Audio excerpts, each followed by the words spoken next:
You ask Tiger to solve. This deals with linear equations with one unknown. The final result is x equals 57 over 46.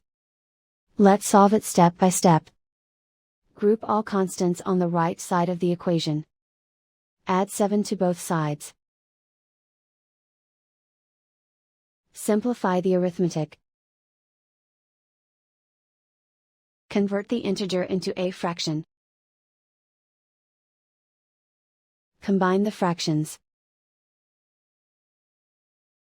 Combine the numerators. Isolate the x. Multiply both sides by inverse fraction 4 over 23. Group like terms. Multiply the coefficients. Simplify the fraction. Multiply the fractions. Simplify the arithmetic.